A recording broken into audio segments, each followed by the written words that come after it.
Alors une Digital Workplace, ça se distingue des intranets parce que souvent les gens se disent mais c'est une nouvelle version de l'intranet. En fait c'est tout à fait différent à plusieurs égards. Le premier c'est que ça ne s'adresse pas qu'à l'interne, c'est-à-dire qu'on implique les collaborateurs bien sûr mais aussi les partenaires, les clients et donc ça s'ouvre davantage à l'extérieur, ça c'est le premier point. La deuxième chose c'est que l'intranet c'est quand même quelque chose qui a été pensé comme l'internet en communication. Et on n'est plus dans la communication uniquement maintenant, on est aussi dans le fait de pouvoir faire son travail. Donc ça devient un lieu de travail, une Digital Workplace.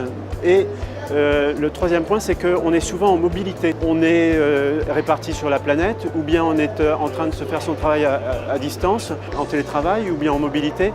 Et donc il y a besoin de ce liant, cet espace, il y a besoin de le recréer, c'est un espace virtuel, mais c'est un espace éminemment humain parce qu'on va retrouver ses collègues. Donc c'est ça qui distingue fortement une Digital Workplace d'un intranet classique. Les tendances fortes du moment dans notre domaine, c'est la socialisation des applications.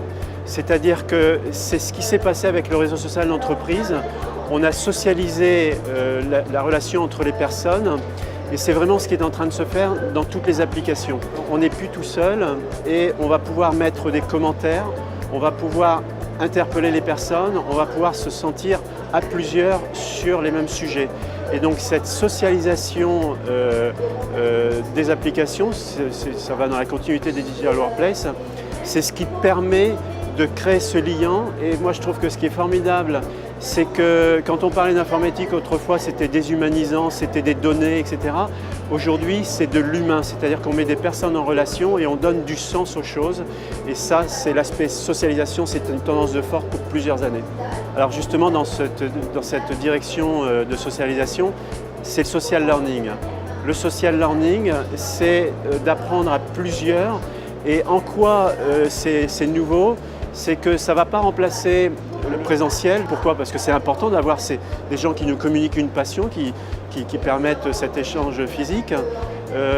Ça ne remplace pas non plus le e-learning parce que c'est bien de pouvoir apprendre par des supports de cette nature, interactifs, etc. Mais ce que propose le social learning, c'est le fait que tout le monde peut être contributeur du micro-learning, c'est-à-dire comment on fait ceci, et puis on va pouvoir commenter, on va pouvoir trouver les personnes qui elles aussi sont en train d'apprendre, leur poser des questions, et toi qu'est-ce que tu as compris, et là qu'est-ce que tu fais?